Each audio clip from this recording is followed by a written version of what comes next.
Welcome to episode 3 in this series on awakening the chakras. Today we'll be covering the second chakra, the Sacral Chakra, Svadhisthana, the Church of Smyrna, which is the colour orange and located in the prostate in men or the uterus in women. Accordingly, this chakra very much somewhat blossoms when we hit puberty and new creative parts of ourselves open up. You know how teenagers commonly change during this time in their appearance, voice, character, personal preferences. Well, this is their sexual creative nature manifesting them into who they are, or more precisely, where their soul is at, which is a sort of accumulation of karma and energy throughout their existence beyond this physical plane.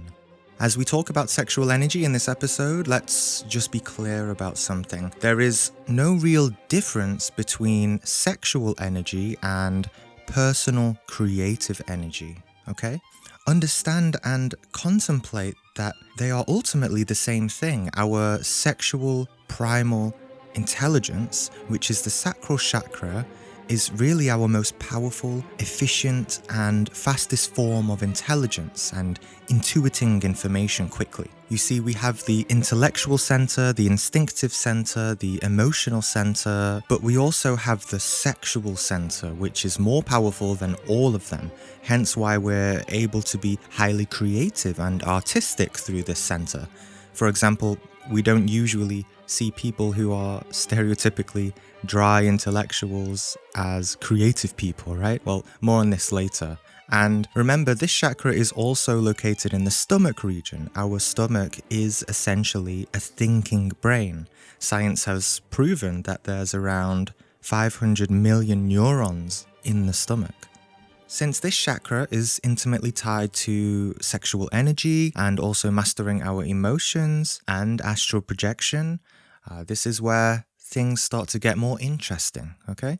The root chakra was all about our physical material existence and how we get bound up in the circus of life. But this next chakra is where we begin to sense our divine forces at an instinctive level, in a more sensual way. We learn to harmoniously dance with God, so to speak. So this episode will probably be a bit longer than the others, since I want to cover emotions, sexual energy, astral projection, and dissolving the ego through Transcendental Psychology, through meditation. So there's going to be a lot of information. If you ever need to come back to review certain parts, there's timestamps in the description, as with all of these episodes. I also got a new microphone, so I should sound clearer, especially when I'm demonstrating mantras, which there'll be many of. Let me know if they sound better. Okay, so as I mentioned in the previous episode, if one is stuck at the root chakra, too concerned with their earthly life, it can be significantly difficult to sense or directly intuit spiritual reality. However, paradoxically, the sacral chakra is where we begin to start to get on the verge of sensing divinity by embracing our physical life, but not in a mechanical, unconscious way, in a transcendental way.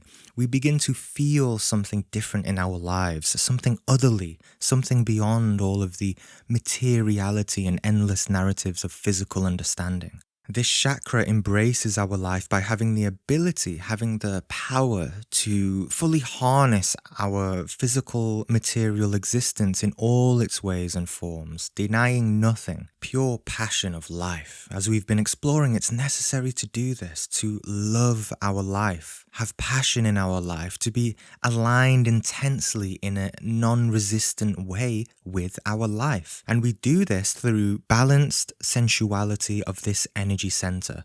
So this is also about mastering our physical senses too. Senses being sensual. Okay. Now, of course, many spiritual systems specifically teach to renounce all sense pleasures, right? So, how do we embrace life if we shouldn't embrace our senses? You know, our senses are the medium through which we experience reality. So there's a middle way of understanding all of this, which we'll explore here.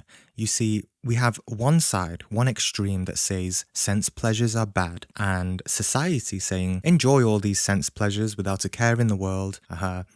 Consume everything and gratify yourself. The reality is, neither side has the ability to master the senses. That's the crux of the teaching here. To master the senses, we don't want to get lost in this duality of good or bad, of acceptance or denial. We have to find the middle path. So similar to what I said about the root chakra being very basic and simple, that's also because the first chakra is the number 1, which has significance here. Now, if we look at chakra number 2, you'll know that the number 2 has strong connotations of duality, and thus this sacral chakra is defined by our full spectrum of dualistic human emotions: drama, sadness, fear, confusion, anxiety, happiness, excitement. All have their respective opposites, right? One day you feel happy, the next you feel sad. It's these forces that we want to master. We are all, in some way, governed or controlled by our emotions, right? Our emotions are one of the most difficult things for us to deal with. Yet, we're only on the second chakra in this series, so do you see how enormous the spiritual path is, how deep awakening goes, and how much work needs to be done, and how much potential we have? Learning to master our emotions is like learning to become a powerful magician or something, because this is something very challenging to do. To work against forces that arise within us isn't easy. And it's certainly not something we're used to doing. And society doesn't teach us how to do this at all. At best, we're given a therapist, or worse, some medication to numb the balance or try and balance some hormones. Of course, such things can never treat issues at their root. So we saw how the root chakra gets conditioned, trapped, and lost, right? Well, let's see how our sacral chakra gets imbalanced, or more precisely, how we as consciousness get trapped in this energy center. Now, as the root chakra was depicted as the element of earth, this chakra is the element of water. With that in mind, in order to understand this energy center in a different way, other than just intellectually, I want you to visualize a large body of water, a deep lake, okay? It's perfectly placid, very still, not even one ripple. Now, you can do this more formally if you like. Take a few deep breaths, relax, close your eyes, allow your imagination to unfold and see a large lake in your mind's eye. This is exercising the third eye, okay, in a conscious way, okay? So just allow your visualization process to unfold naturally. Don't control too much, just trust your mind to do this for you. Now, ask the lake this question: what does peacefulness, serenity, and calm look like? The lake looks still, quiet, and perhaps there's sunny weather above, right?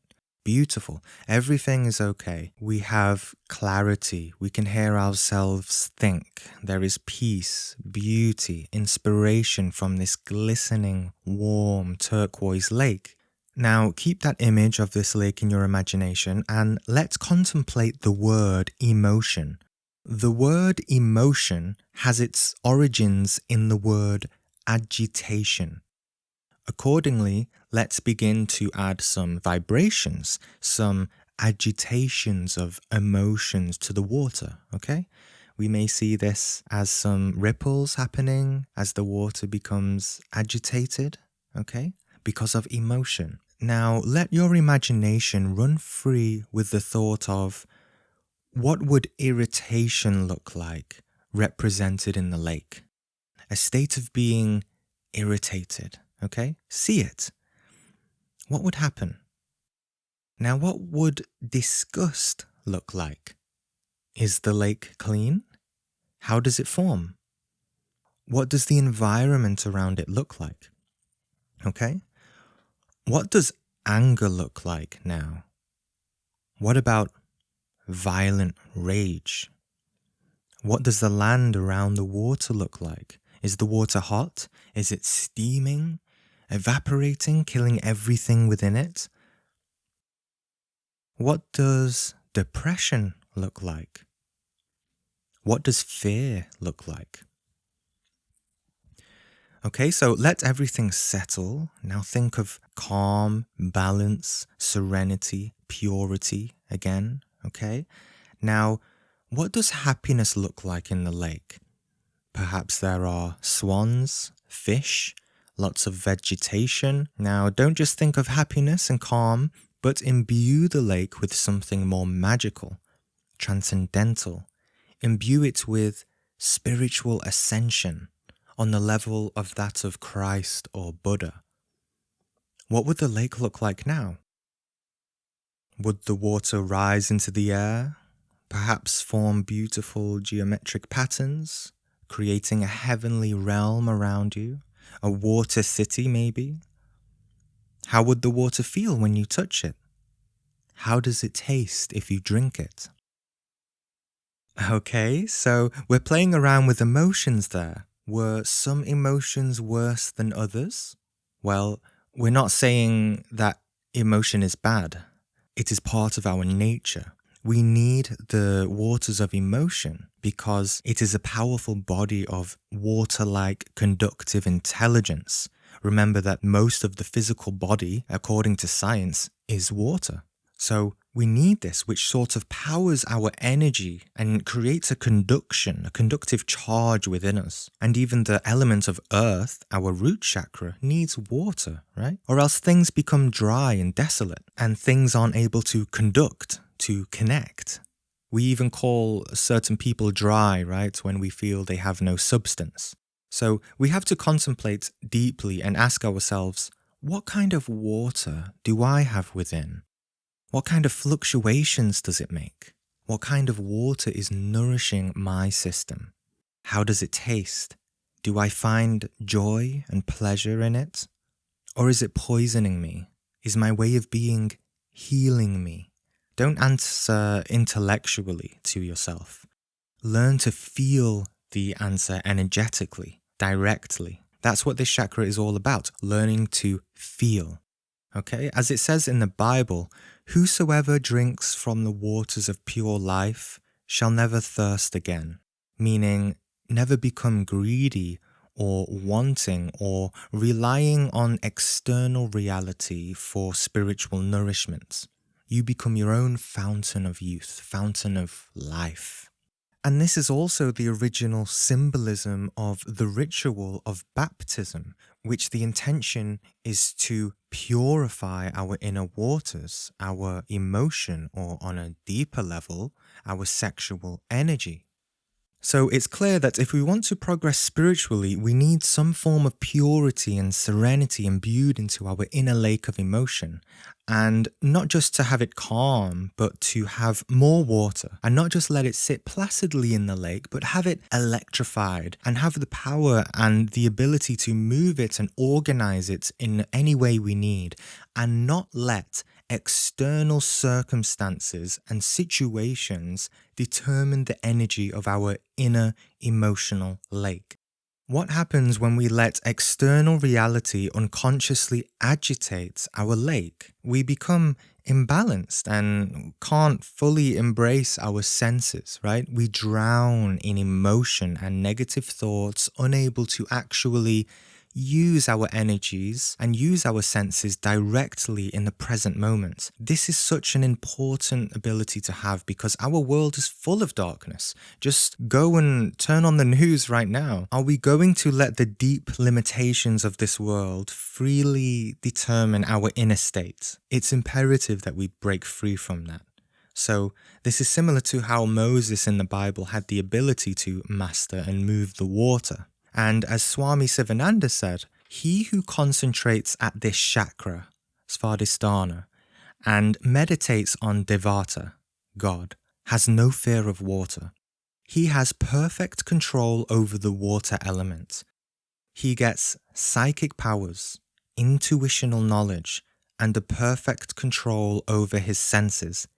He has full knowledge of the astral entities: karma, lust; krodha, anger; lobha, greed; moha, covetousness or ignorance; mada, pride; matsarya, jealousy, and other impure qualities are completely annihilated. The yogi, the spiritual practitioner, becomes the conqueror of death. So this is all about mastering our emotions, but maybe you don't feel you have any emotions to master. Perhaps you feel your inner lake is dry, that you're somewhat depleted. It's a quite common concern that people say they struggle to connect emotionally. I get emails like that sometimes. Perhaps they're stuck in the root chakra, or similar to what we visualize, they only connect to feelings of hot, boiling anger, or maybe playing with the emotional sexual waters so much that it becomes overused, overheated, and evaporates, and therefore that energy is not able to disperse throughout other centers of the body. Now, these concerns are usually more common in men than women. Of course, I'm just stereotyping, but in this generalization, we can see some expressions of imbalance in the sexes, about how men are obsessed with sex and thus commonly get stuck in the root chakra due to sexual addiction or other addictions, and they struggle to develop strong, intimate emotions. Yet they usually have a bit more clarity with their intellect due to not having distractions and confusions and inner turmoil that emotions usually come with. But since men aren't emotionally intelligent, a lot of them develop kind of insensitive or illogical reasonings, let's say. And for women, well, women are in a way naturally superior to men because they're usually less sexually obsessed and thus are actually able to use those energies and are able to naturally migrate to the sacral chakra in their womb more easily. However, there's so much emotion, it becomes difficult to deal with or control, often succumbing to emotional decisions that aren't necessarily logical, and the man is looking at his wife like, what is wrong with you, while she's stuffing her face with chocolate ice cream, But overall, women are naturally, biologically, a bit more wired for emotional intelligence, which men can learn from. And of course, women can learn from having mental clarity out of the dimension of emotion. So this is just one example of how these polarities can balance each other in some situations. Now, of course, don't shoot me. Clearly, this is just an unfair stereotype and generalization of genders that obviously does not apply to everyone. Some men are over-emotional and some men are over-intellectual. But you can perhaps see some truth to what I just said in your own experience and try to contemplate, where are you at? Okay? Now, in more simplistic terms, this chakra is really about enjoyment. And in order to enjoy ourselves deeply, we also need to release guilt. What does guilt look like in our inner lake?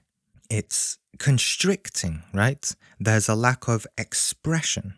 And what does it look like if we're holding on to pain from the past? Perhaps we've held a grudge against someone or hated someone for a long time. And what does it look like to let go of that pain? To have that release? What does it look like to forgive? I have an episode all about freeing yourself through forgiveness, if you want to listen to that.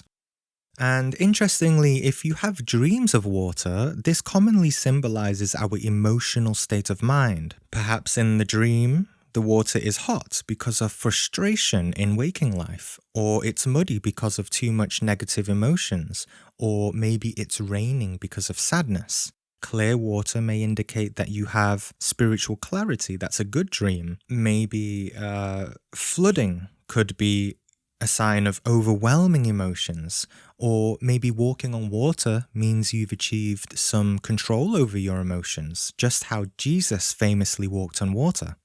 So, in reality, any skilled artist on this planet knows to some degree how to control their emotions in a way that expresses art, whether it's in the form of pain, love, suffering, beauty.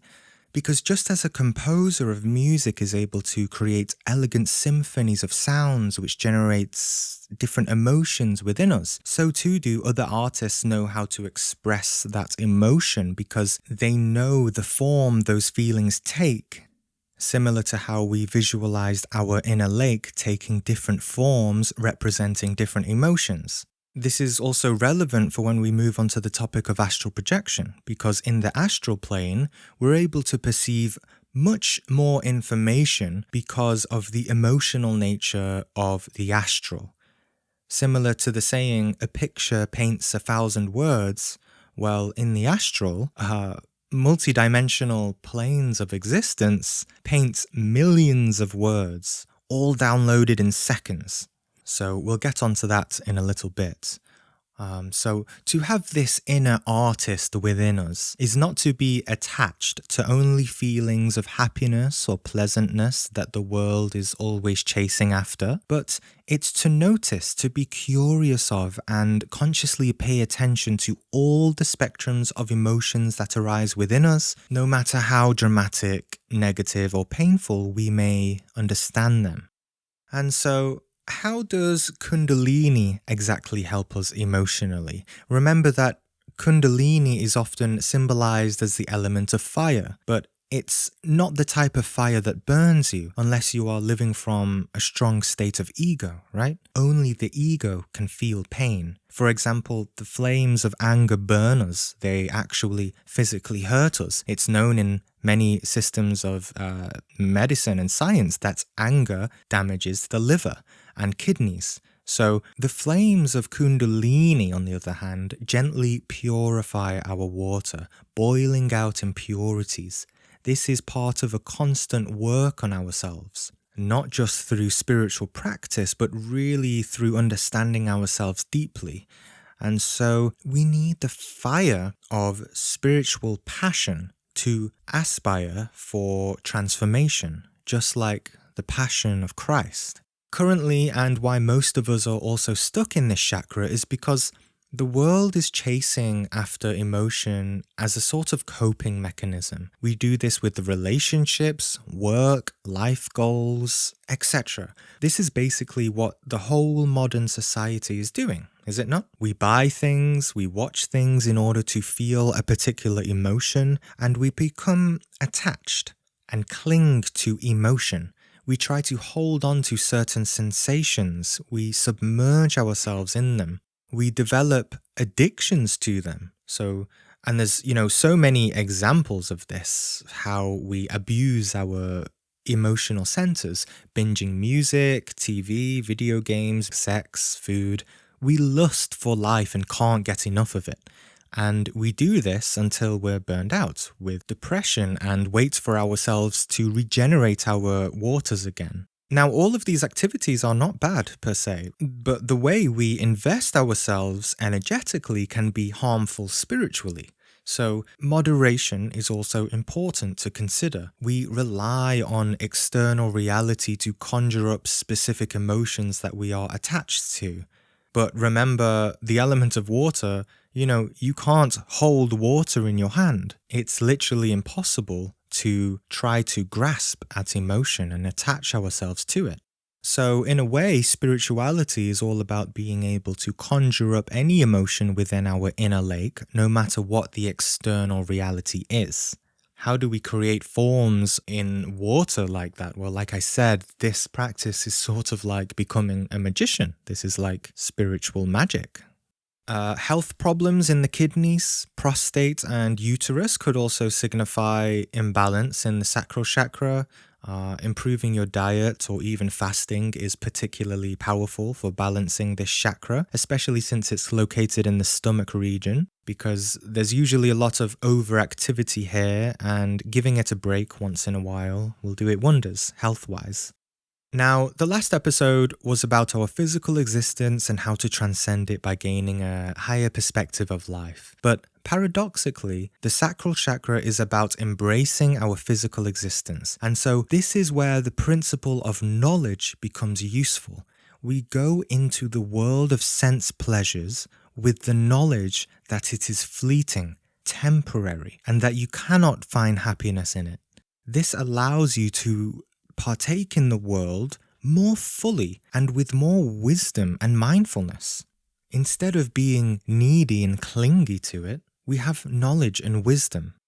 And remember, as a foundation to this energy, it is at its base sexual.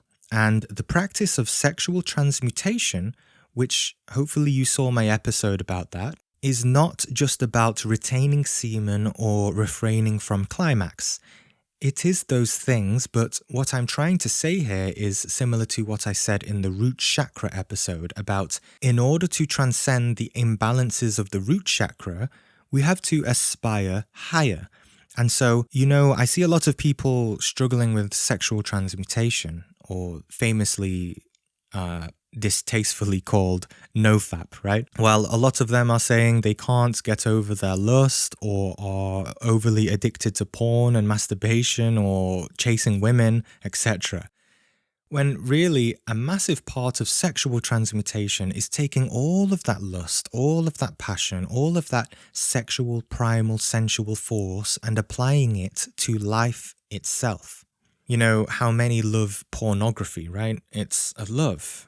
An inferior, addictive, sexual love, and instead we can apply this same sexual force to our life in healthier and organic ways. Going out into nature could be a good example. When you see the beauty of trees and animals, this can be a sexual thing. I know that might sound strange, but it's true. How else are we to intimately merge with nature and develop spiritual understanding? We have to learn how to be in love with it. Just how we can get to know others or ourselves more authentically through love, we can too with reality itself.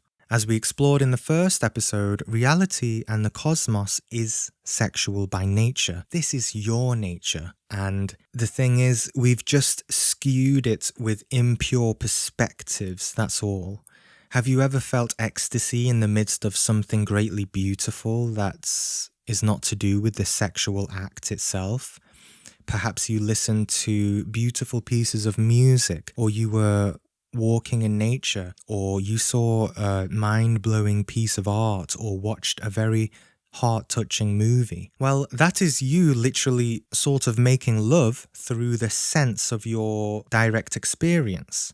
So similarly for the spiritual aspirants, even the sounds of birds suddenly make a deep symphony of sound and sensual, innocent love within you. This is similar to the story of the Buddha too, about before he became enlightened, he was one of those yogis who denied everything. He starved himself and he completely denied all sense pleasures, extreme asceticism through extreme denial, self-denial. And then one day he was struggling, meditating under a tree, and a woman came and gave him a fresh bowl of delicious milk rice pudding, and he accepted. And by eating that and breaking his long fast, engaging in his senses, he became enlightened because he understood the subtle essence and joy of life and to be in balance with it in a non-attached way, which he was really only able to notice by fasting for so long. And so we can take from this that even though I'm saying we have to be engaged sensually, it is still one of the three inferior chakras, and we have to be careful not to fall into primal addictive ways. We have to stay free from attachment and exercise moderation, always. As it says in the Bhagavad Gita, those who are moderate in eating and recreation, balanced in work and regulated in sleep, and remain awake, aware, will attain yoga, union with the divine, the destroyer of suffering.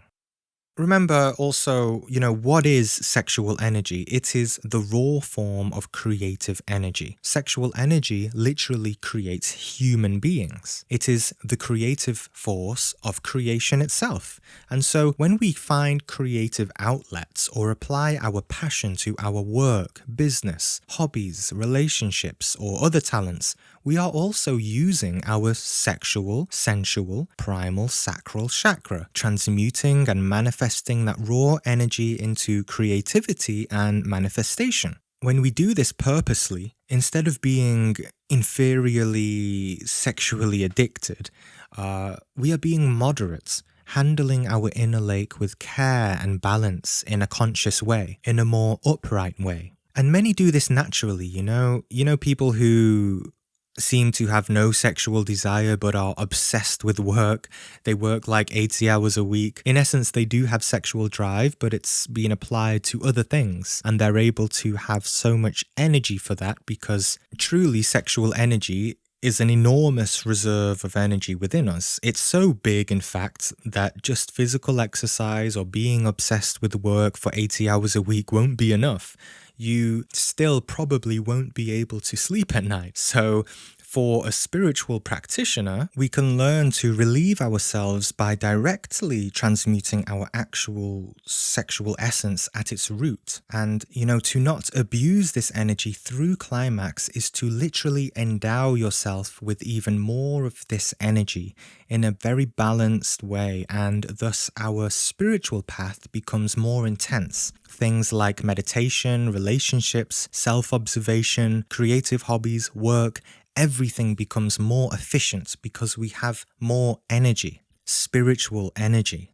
Not just the energy that you get from food or breathing or going to sleep. This kind of energy is the raw, pranic, cosmic energy of the universe, and it's in a completely other dimension of our being. And we can store this throughout our entire lives, benefiting us not just in this physical life, but also in our afterlife. Okay, so our sexual organs are essentially factories of God atoms, which are symbolized by the fountain of Shiva's head spilling out of his head instead of his groin. Okay? All of this energy is retained and used for spiritual understanding and liberation. And the energy, instead of going downwards and outwards through our sexual organs, goes inwards and upwards up the spine, invigorating the brain, clearing out and healing blockages, purifying the spinal fluids with raw bioelectrical currents and stimulating the heavens of the head with the pituitary and the pineal glands. Feeling depleted, can't focus, lack of energy, can't connect to your emotions, practice sexual transmutation. You will see massive results, especially if you are currently addicted to masturbation, pornography, or can't stop touching yourself like a baboon every time you see a beautiful person on the street. Just try it. You'll see how much more energy you have to experience happiness again. Not just intellectual happiness like a delusion, but actual chemical happiness within you. Many men experience depression, right? Well, I will very much stand by, if all men practice this in the world, at least 70% of depression would be cured. Really, that's how powerful and life-changing it is. Sure, maybe science hasn't explored this a lot, but it will, maybe, in the future. And it is just such a simple solution, but we make it into such a big issue because of our addictions. And that's okay, of course. Change comes with time, practice, and realization. It's all a journey. It's one thing for me to say these things and another for you to understand it. So don't just blindly believe everything I'm saying. Practice. See for yourself and what you think about it. Gain this wisdom directly. It will empower your life in many ways. And remember, this is absolutely not about sexual repression at all. Repression is the complete opposite of our out-of-control sexual expressive society of today, right? We need balance between these two polarities. The solution is transmutation. It is the middle way. We don't deny nor praise or become obsessed with it. We harness it and embrace it wisely. Actually, it embraces sexuality more than ordinary sexuality by honoring it maturely. You know, what do we do in ordinary sexuality? We just play with ourselves or with our partner for 5 minutes and just focus on the end goal, right? That end goal literally short-circuiting our bodies. You can't deny that it is a short circuit. Notice it next time you're doing whatever business. You will feel all this wonderful energy, all this sexual love happening within you. You become strong and you have virility. And then it's like a nuclear plant with all this energy. It just suddenly switches off when it climaxes. The factory just shuts down. There's no power until it regenerates itself again. Now, don't worry if you're completely new to all this. I know these ideas are very out there for many if you haven't studied such things as Tantra before. Remember that these kinds of spiritual sexual teachings weren't usually revealed to students after years of spiritual practice. So work on your emotions first, meditation, get in touch with your own inner waters, okay? And just be mindful that these practices, eventually down the line, if you decide to practice it, can give you a huge boost because it works with your emotional energy at a raw level and helps you save it. Watch my video on the principle of conserving energy to understand this. And of course, the sexual transmutation episode, along with all of the resources in the description there. There are some books for you to buy as well if you're really interested. So you see, in society, we have this really impure view of sex. This view that we have distorts our understanding of primal energy, and we even go to the point of labeling it as a negative thing. But this is the raw Kundalini energy of the cosmos, of the Divine Mother. Instead of us playing with this energy lustfully and animalistically in the Sacral Chakra, it needs to be transmuted and raised higher into the heart and head chakras. When sexual energy is free from inferior thoughts, it is imbued with superior thoughts and emotions of admiration, appreciation, love, beauty, blissfulness, kindness, and all of these pure emotions.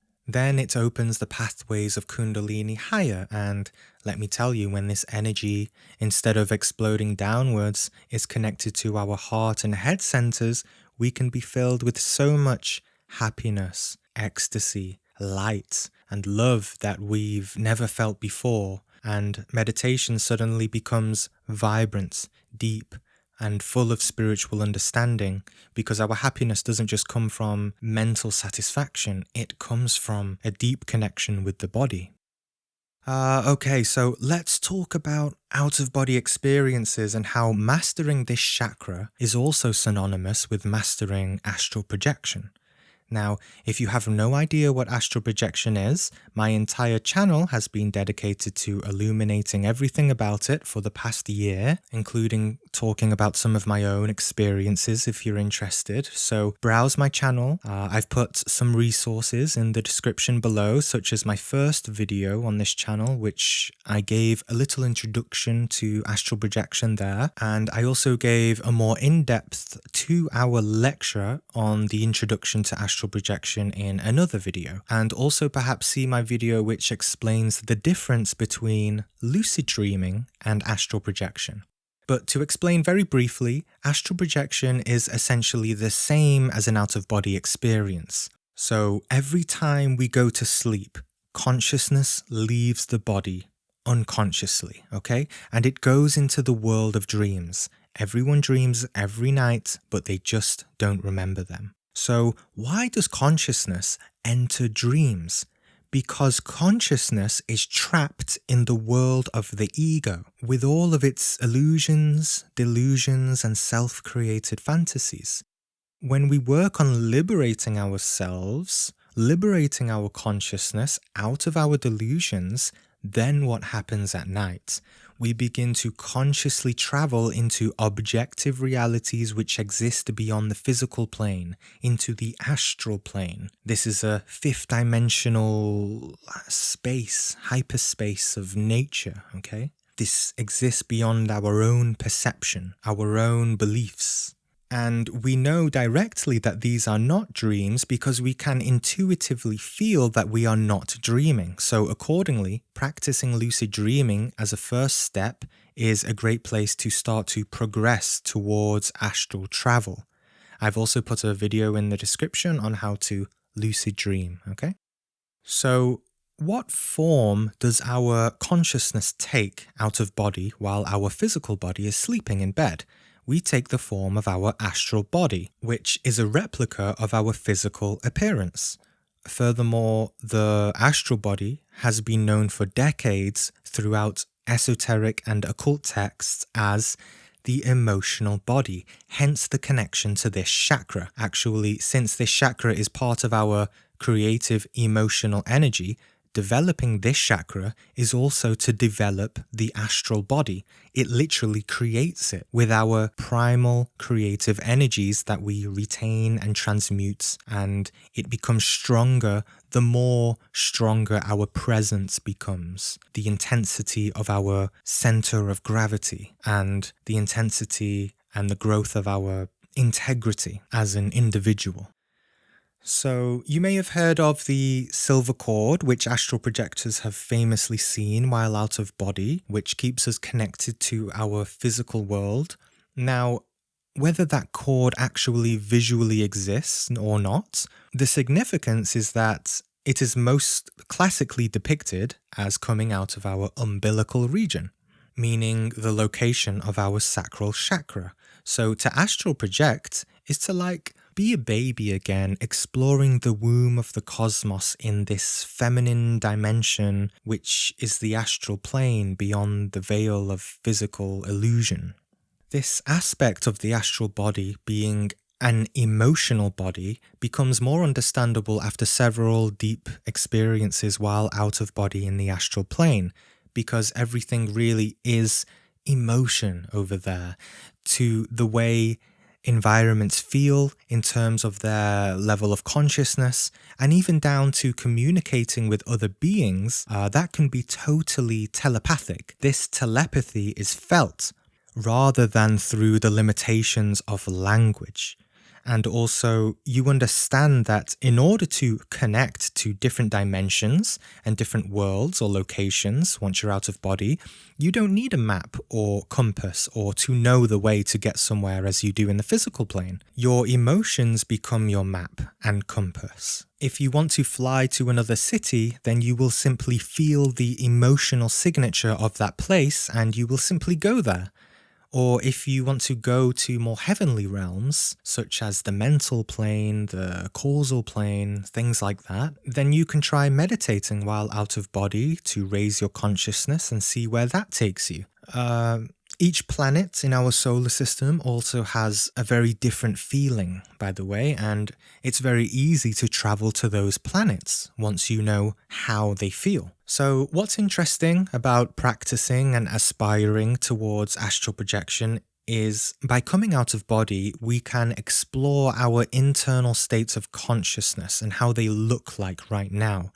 And we can learn about ourselves in really interesting and immersive ways. It's essentially like a virtual reality, right? And people are always asking or saying or debating, is the universe a virtual hologram?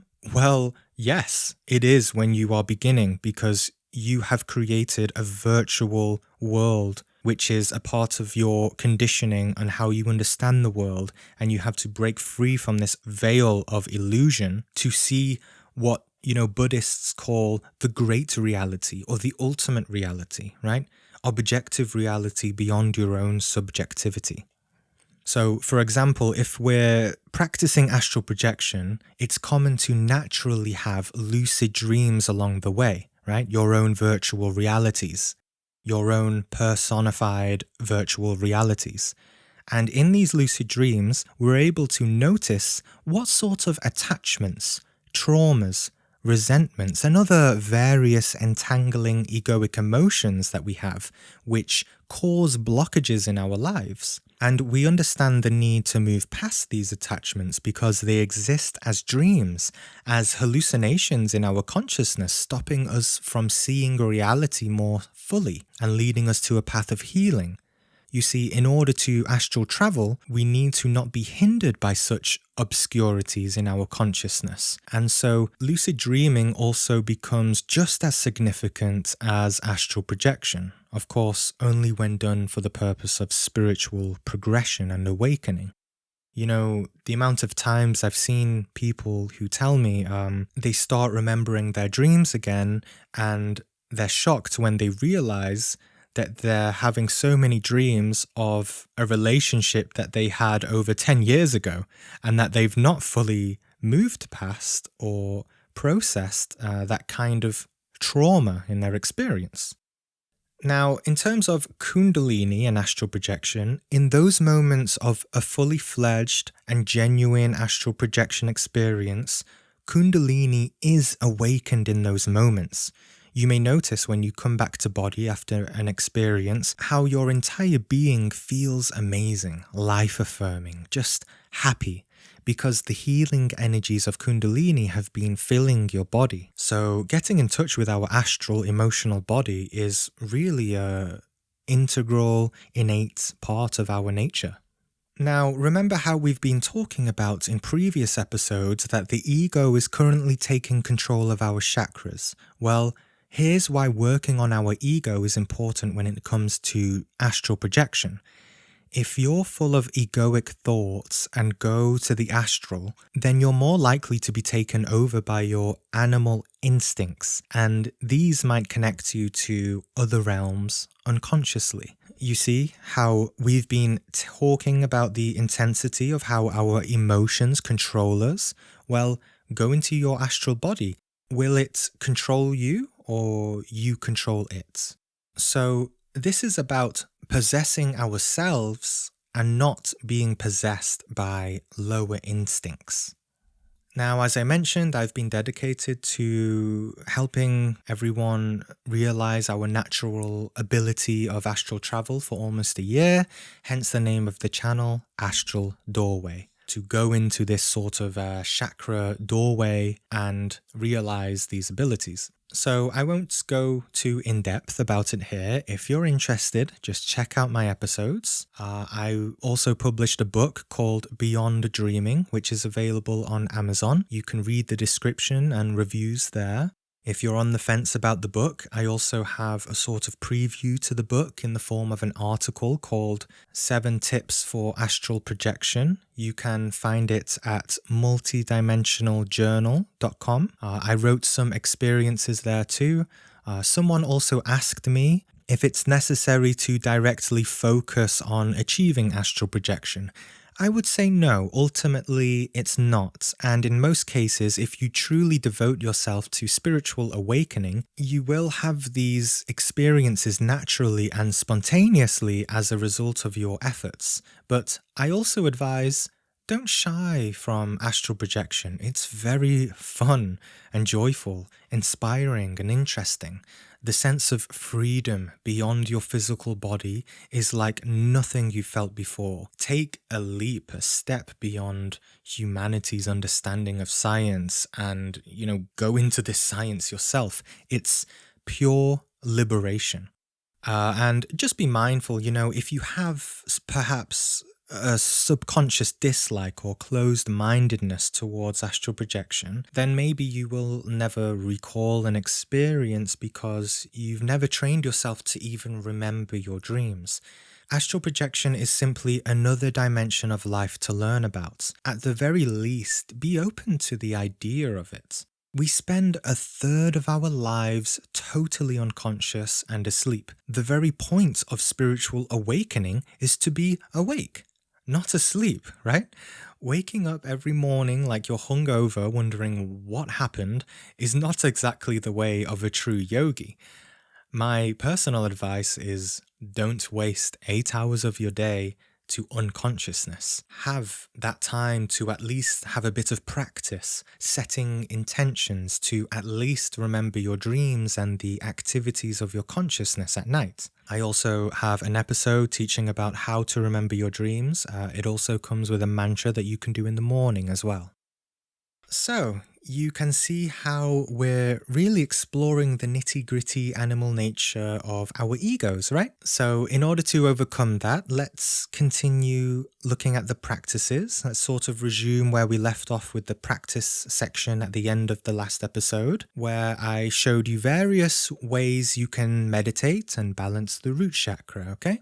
And I told you that you can do that simply by focusing on it, using some mantras, visualizing a red clockwise spinning wheel, or all of those things combined.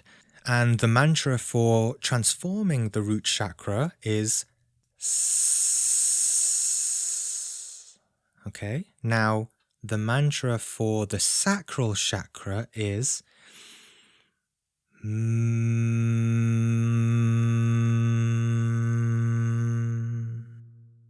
Okay, just M, the letter M. It's like the Om mantra, but it's just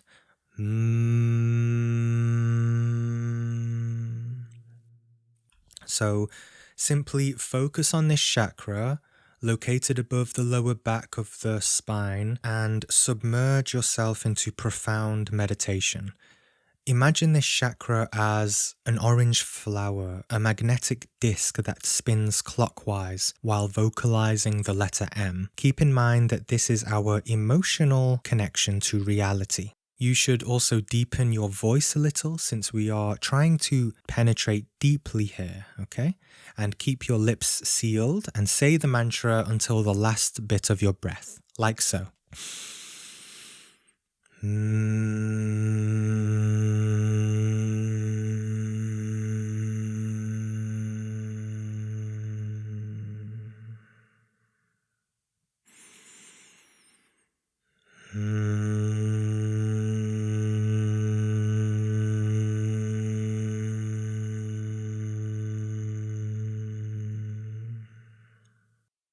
And continue and repeat.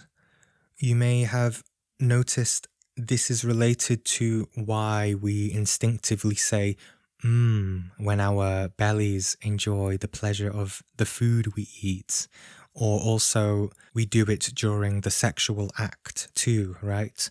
Both are sense pleasures, and this mantra is about balancing our worldly pleasures.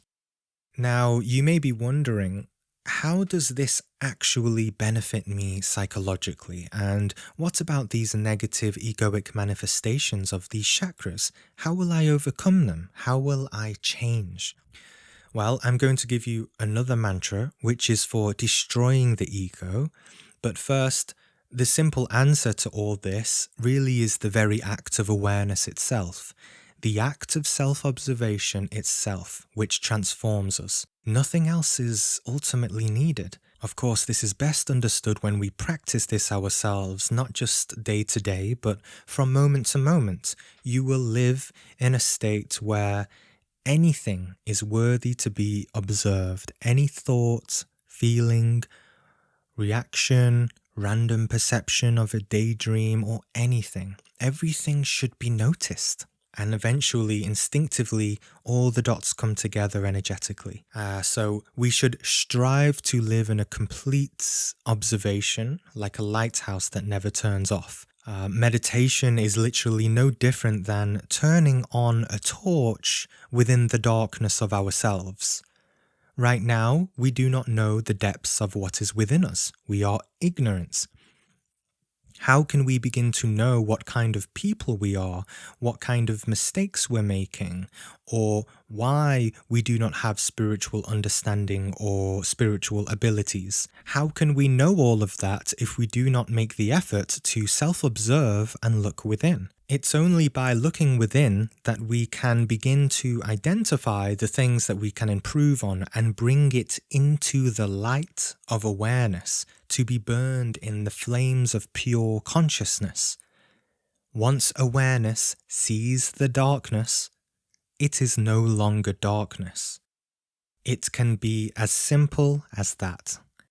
Now, we can actually direct this awareness more precisely and intend to overcome certain parts of our egos, especially if we have more challenging parts, okay? So to do this, we can add a new element to our meditation practice. This can be added to any of the meditations, including the mantra practices, and this practice will specifically focus on disintegrating, dissolving, overcoming, or transcending the ego. Now, remember, ego is not one thing, but it is plural, many. It is wrong to say, I have an ego, but more accurate to say, I have many. The saying, I am legion, which is also in the Bible, refers to many, or precisely an army of egos. Remember how many sins are there? How many deadly sins are taught? Okay? 7. Now, of course, there's a lot of misunderstanding about the sins, and it's not really effective to teach those actual words because they've sort of been overused for so long and we have a bad understanding. But really, originally, the 7 sins was taught as a sort of synthesized science of this legion that we have within.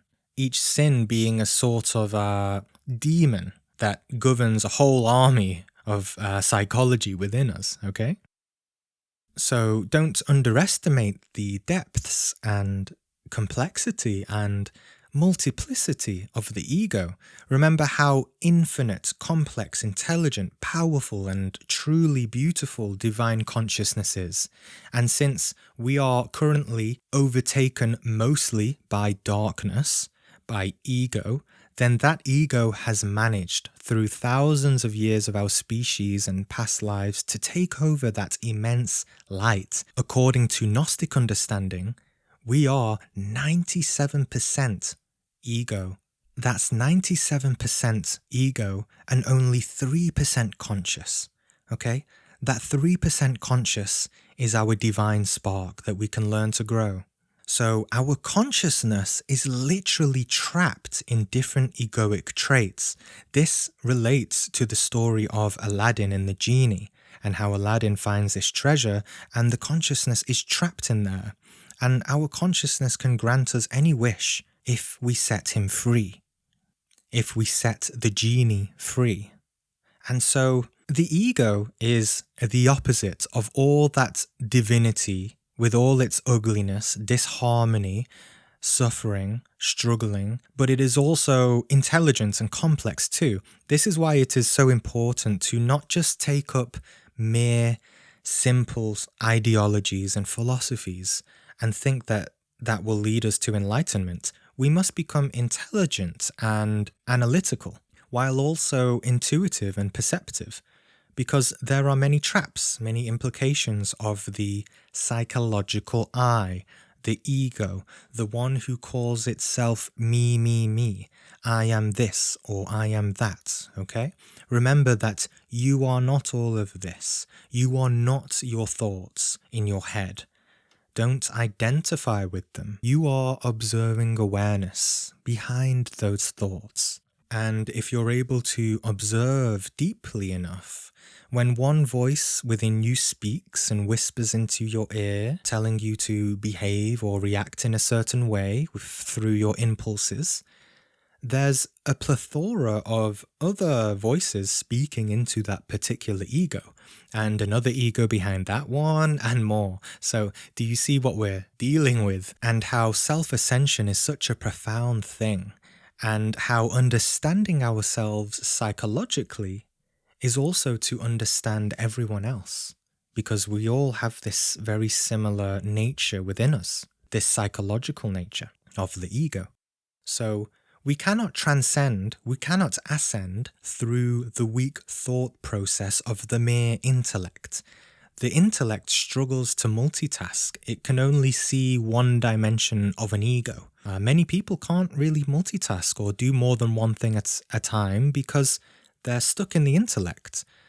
They've not realized the huge power of the mind. The intellect is only a small part of a vast capability of the mind. This is why it is essential to meditate. Meditation connects you to that higher intelligence of consciousness where you're able to see and comprehend intuitively many parts of yourself at the same time. Instead of analyzing each part like we would in conventional psychology, we literally see and comprehend all of the egos and how they relate to each other, all of those emotions. And we do this by gaining a higher perspective over them.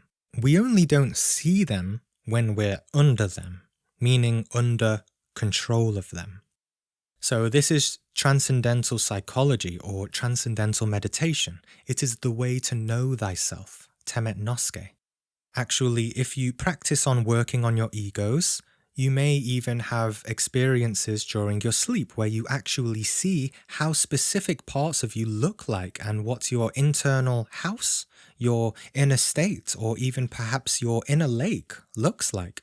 I've had various experiences like that where I saw these characters because I've been meditating and I was able to intuitively and immediately sense and understand what they represented within myself. And these are often not beautiful or nice things, ugly. But it is yourself and we need to face it, accept it, and understand it if we want to grow from it. Nothing else is required of you. Once you are aware of something and have accepted it, then it will naturally dissolve if you really do not like it and recognize that it is negative and choose to change.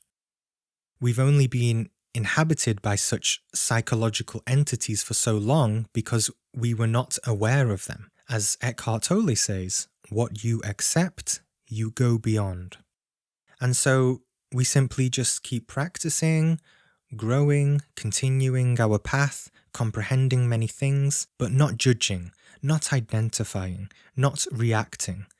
We simply persist and eventually life opens up for you. The magic of Kundalini can begin to be felt. And so let me get on to how we can integrate this practice, this transcendental meditation formally into our daily lives and our practice while focusing on the chakras and Kundalini. In basic meditation, or while you are using mantras, you can visualize, you can see, and try to identify particular egos to do with the specific chakra you are focusing on.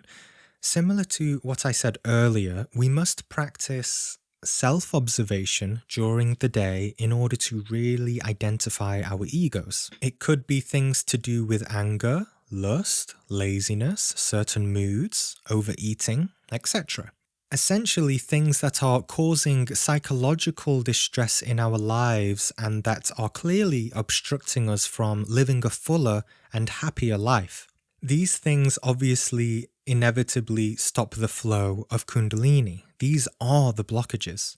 This takes a lot of honesty to admit things about yourself though, and perhaps you're in a relationship, your partner has perhaps said things to you which are possibly true. Consider it. That's what intimate relationships are for, to be a powerful mirror for yourself psychologically. I made an episode about that too if you want to see it. So that's why most relationships don't last long term, because most people can't deal with or aren't used to looking at themselves in a deeper way. So remember that happiness and blissfulness is our natural state. If you are not feeling that at all times, then ask yourself throughout the day, how am I feeling? What am I thinking? This is self-inquiry. And once you identify certain things you don't want to experience anymore, when you are meditating and perhaps using a mantra or just focusing on a particular chakra, see and conjure up memories and impressions of certain parts of yourself in your mind's eye, in your imagination. Those things you identify as something you don't want to experience anymore. Don't judge or react, completely disidentify, and just observe yourself as if you were observing someone else. Simply watch and reflect on the behaviors, thoughts, and feelings you had in those moments when you were out of control and perhaps felt possessed or controlled by something, some kind of impulse, negative impulse.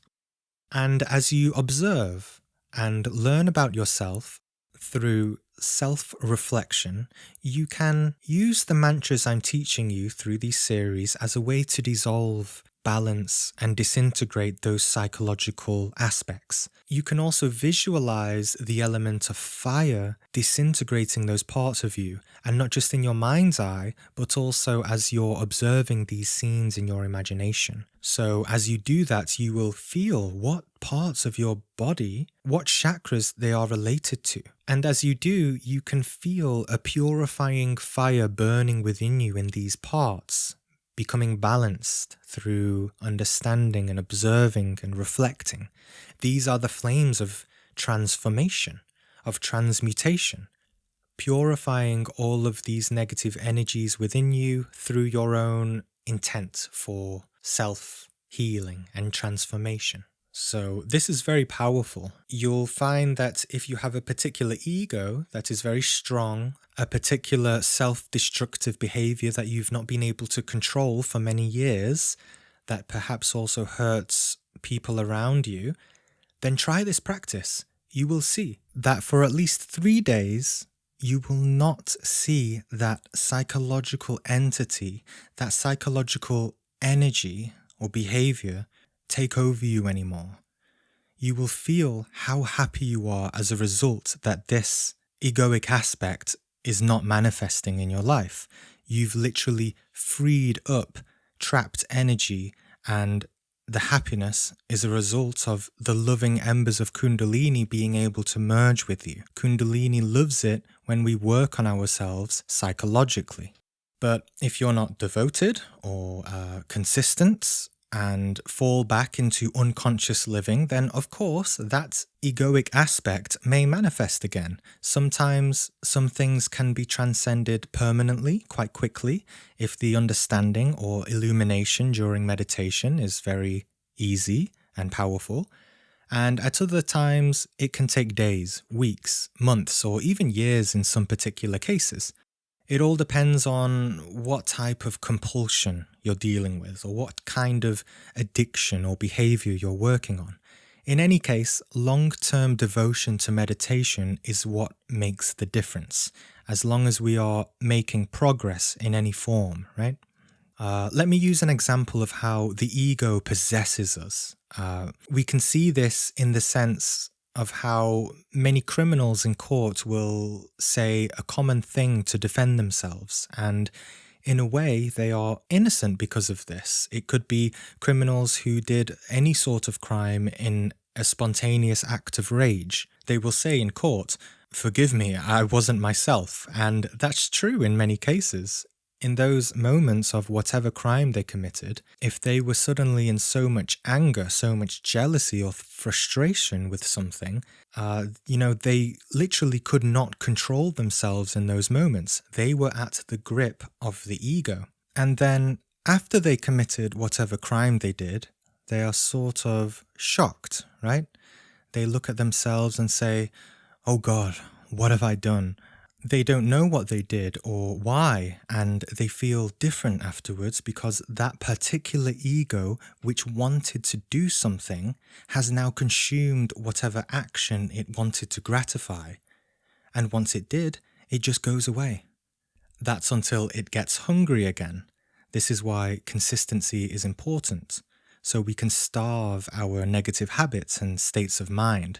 So, if you were visualizing a criminal who perhaps killed someone, it's a bit of an extreme example, but we can use this understanding of how the ego manifests quickly, acts through us, and then goes away in different aspects of our lives, right? So you can see why self-observation is needed. If we can objectively observe ourselves during the day, we can identify behaviors, actions, emotions, and triggers that make us feel in specific ways. And then when we feel a particular behavior or emotion knocking at our psychological door, if we have enough self-possession and self-observation, we can simply peacefully say no and close that door, not letting it in anymore. To be able to control and master yourself like this is truly liberating. To have control over your own life and emotions and be able to say things like, I will not be depressed, lazy, anxious, or feel sorry for myself in any way today, and I am going to embrace this day and move forward into higher consciousness. So, to give another mantra and summarize and give you a feel for the daily general practice of working on your energy, chakras, and psychology, we find a private place, perhaps light a candle, burn some incense, put some relaxing music on, maybe stretch your body and sit comfortably, spine erect but not tense. You can use back support and either cross your legs or put your feet on the ground and begin centering yourself, grounding and relaxing yourself into your body. And once you're relaxed, begin any kind of pranayama for maybe 3 to 5 minutes, then go into meditation. You can devote some time to the simple act of awareness, perhaps observing your breath. Then, if you want to work on yourself psychologically, you can begin to use your imagination to recall something that happened in the day or the day before. Perhaps you came home from work and immediately had a big argument with your family. See yourself traveling home, how you felt. It's important to not label your emotions or talk intellectually, but actually just sense the atmosphere of how your energy felt. Perhaps you were in a happy mood before you came home, but the issue was that you were attached to that mood, One example. And as you continue reflecting, just simply observe the thoughts and feelings and try to see why or how you felt like that. Again, not thinking about it, but simply just watching, as if you are literally watching a movie in a cinema or theatre. But of course, this is more immersive because you can feel it. In a normal theatre, we learn about the characters on the screen without the need for much intellectual analyzation, right? In the same way, we can watch the scenes from our own life as if it's a movie too, where you're the main character. This is a common description of what happens when we die. We go through a life review. So to do this practice is very profound because we're reviewing our life before death. So this is to die before we die. This is how we get ready for death. Okay, so understand this character that you're seeing deeply and try to help it. And when you're ready and you feel you've understood what happened, start using a mantra. And you can also visualize fire transforming all of this inner psychology. So the specific mantra I'm teaching here from the Gnostic tradition is specifically for disintegrating parts of the ego once they've been identified. This mantra is called Krim. That's Krim.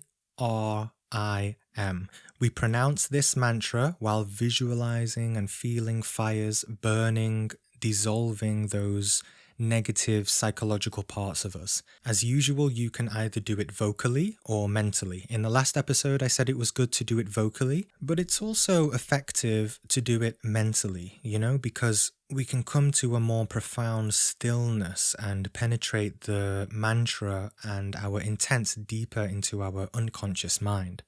The mantra sounds like this.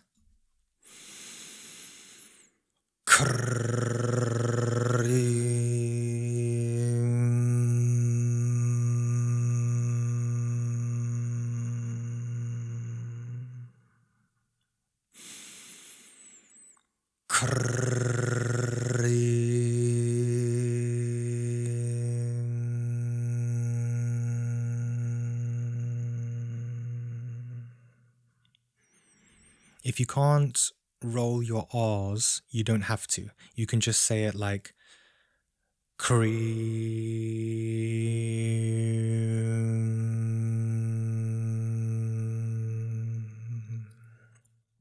Okay, so use the Krim mantra if you want in order to really send energy, the intent of your energy to dissolve an egoic entity. But remember, comprehending that ego is primary. If you have a negative aspect of yourself, This mantra won't just magically get rid of it for you. It could temporarily, but if you don't directly understand the nature of that ego deeply and why it manifests within you, then it's less likely to make a permanent transformation. Okay, so you have to combine it with self-knowledge. And as we continue learning about different mantras for each chakra, this practice will mature into a full body comprehension of our psychology and chakras.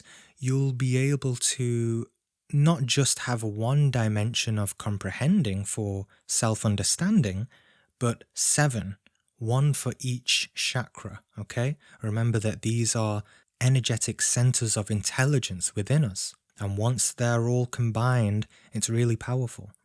So don't worry about remembering to do this particular practice too much if you're a bit overwhelmed at this point. I'll keep reminding you and guide you with tips on how you can integrate it in different ways and for the other chakras. And I'll be providing a really good practice for all of the chakras at the same time and other kind of mantras too. I had a few questions as well about how long we should meditate for beginners. It's best to start simply, okay? Using simple methods and work your way up, adding new elements as you go. Because, I'm talking about a lot of advanced practices here. So if you're totally new to meditation, just do a very simple pranayama breathing exercise. So just inhale 5 seconds, hold 5 seconds, exhale 5 seconds, and do simple meditation. Focus on the breath only. Do this for perhaps anywhere between 5 to 15 minutes a day to get used to this kind of inner concentration of awareness, this exercise of awareness that we're not usually used to doing. You can use a meditation timer. There's a good app for that. I'll leave links in the description below. And that's it. Over time, you can increase your concentration span. So maybe work up to 20 minutes or 30 minutes. Then you can also start to practice more advanced forms of pranayama and eventually introduce some chakra mantras such as S and and then also perhaps self-reflection and transcending the ego through self-comprehension using the mantra cream as well. Then you can also start to introduce practicing self-observation throughout the day. So not just when you commit 20 minutes to meditation, but from moment to moment all day. I made an episode called The Key of Sol, which is all about self-observation. Sol stands for subject, object, location. So splitting awareness into these 3 types at the same time. Perhaps check out that episode as well. And being present like this all day is very effective for astral projection too. See my episode called A Very Powerful Method for Astral Projection. So you see, through knowledge of different spiritual practices, we gain our own little inner toolbox of practices and use what we like in sensible ways. Don't take up things you can't handle all at once. Keep it simple and work yourself up. Simplicity is important. We need to maintain mental clarity, right? Perhaps on some days you just do simple meditation, another you focus on the chakras, another you focus on your ego, another you focus on lucid dreaming, etc. Okay, so thank you to all the new Patreons as well who joined the group this week. We have a live voice chat discussion this Sunday. I always start it off with a guided meditation, and then we'll go into a Q&A where we can look at all of this more deeply together if the questions are about this. So it should be interesting since a lot of you joined this week, which I'm excited and grateful about. So a shout out to Mary, RJ, Brock, Tina, Kanu, Nick, Philippe, Hanny, Atharva, George, Eric, Arkis, They Are All You, Frederick, Feed, Stephen, and Mark. I hope I said all of those right. Looking forward to chatting with you all in the group. If you're interested in joining too, just go to patreon.com/astral doorway. Thank you, everyone, and see you on the next episode, which will be about the solar plexus chakra.